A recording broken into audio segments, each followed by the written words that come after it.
At the time of her disappearance, Rajah McQueen was 27 years old and a loving mother of 2. Rajah was born and raised in Cleveland, Ohio, and came from a big family, and is the youngest out of 8 children. Rajah's family described her as a woman with radiating confidence, whose presence made a difference in whatever room she was in. She always liked to look pretty, and not only did she love for herself to look nice, she made sure that her sons did as well. She was one of those people whose personalities truly matched their aesthetic. In 2021, Rajah worked as a certified nursing attendant and was also a student. In addition to being a hard worker, she was a woman of many talents who enjoyed to sing and rap. She attended Rosedale Bible College where she studied music. Rajah was said to be really big on her faith, and that reflected in her music. Rajah had recently put out a gospel EP titled Warfare.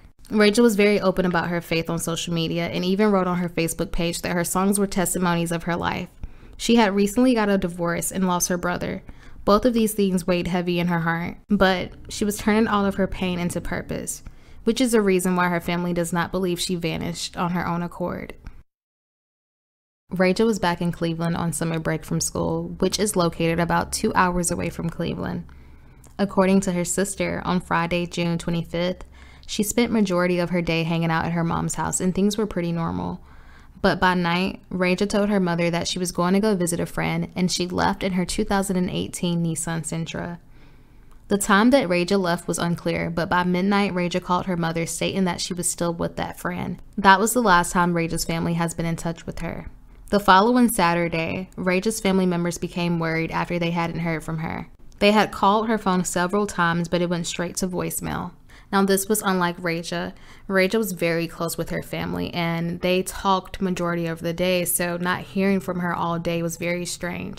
Rajah's cousins immediately tried to file a missing persons report, but since Rajah is an adult, they weren't able to do so. Luckily, with pressure from the family, the police finally gave in and let a missing persons report be filed. Rajah's family began to flood social media with information on her disappearance.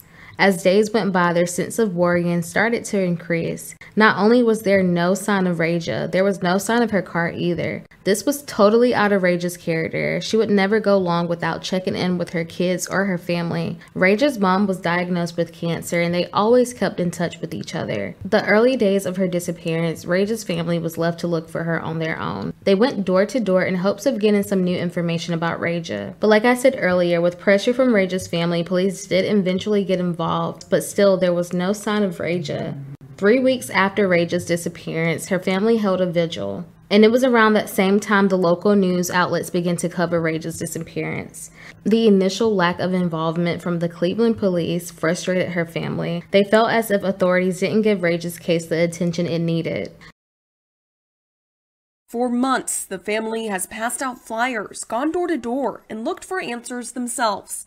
Rajah's sister Shamir says they get updates from police on the case, but it is minimal. I'm not saying the police haven't been doing their part. I just don't think they have enough to do it. Agony, they say, is only made worse when they see other missing women cases, mostly white women, that are thrust into the national spotlight with what seems to be a nationwide urgency to find them. Just another Black girl just missing. And I'm not saying no one is more important than the other because she's not the only person that's missing. I just want those resources that everybody else is getting to at least apply for her. And while they've accepted that Rajah is missing, the thought of not ever finding her is unimaginable. We would take her any way we can get her. We just want her to come home. I mean, it's just tired. We're so tired of not knowing.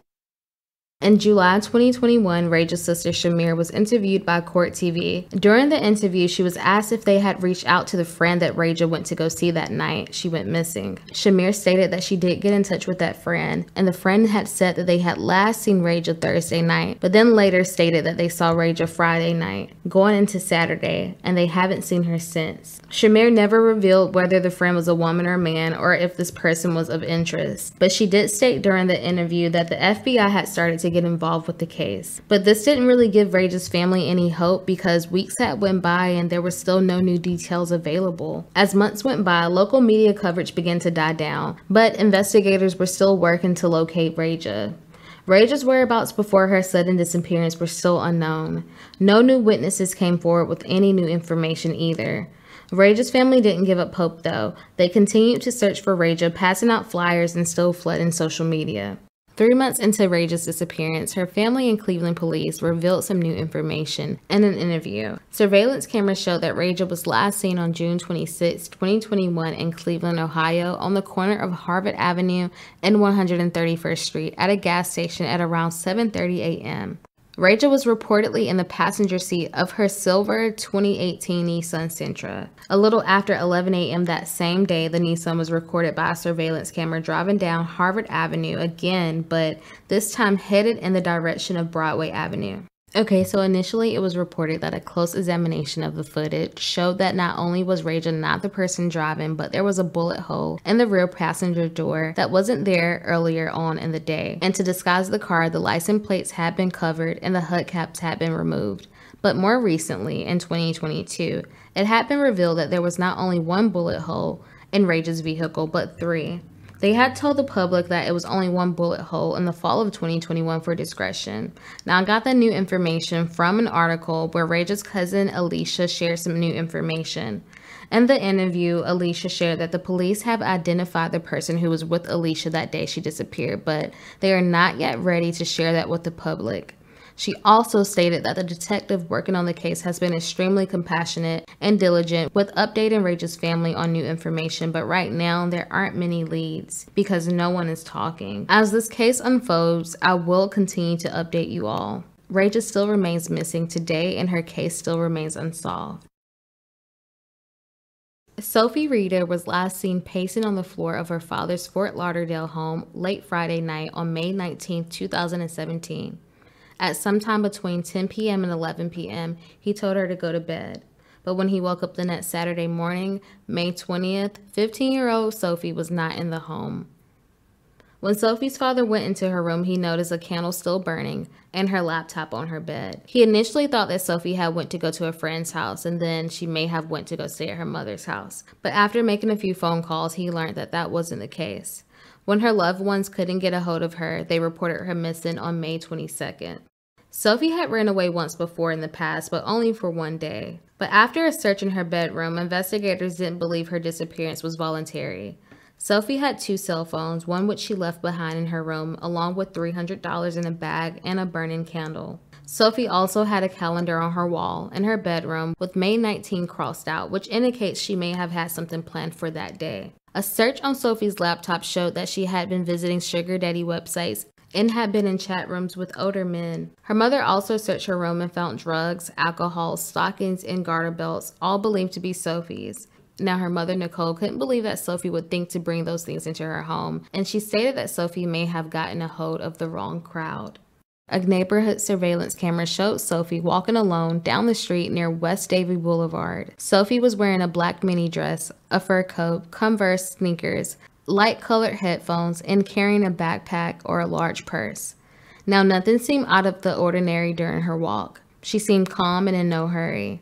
Though authorities believe she left home around 12:45 a.m. on May 20th. Her cell phone pinged off in front of a house in that area at around 3 a.m. when she made a phone call. Records indicated that the phone stayed there till about 9 a.m. that morning, at which point it possibly died or was turned off. Now, it wasn't uncommon for Sophie to go on walks, but she always returned. This time, that wasn't the case.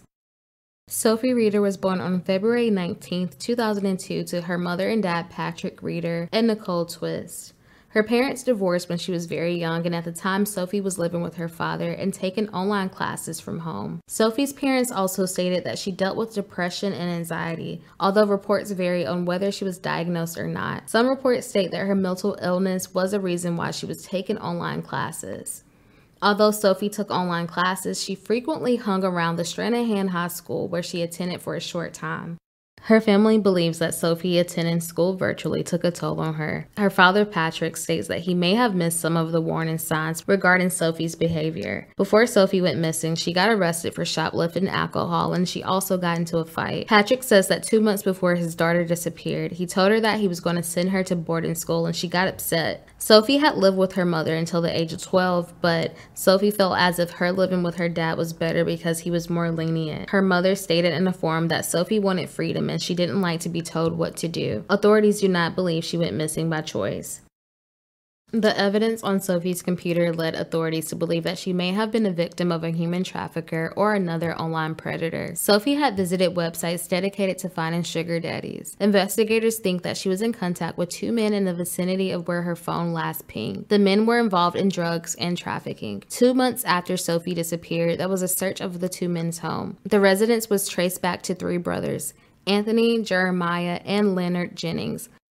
All of these men had criminal records, and Sophie's friends stated that Leonard was known to hang around with her. The residence was searched and there was 25 cell phones, 2 computer towers, and a pair of headphones, similar to the ones Sophie was wearing the night she disappeared, but allegedly nothing of importance to Sophie's disappearance was found. Sophie still remains missing today.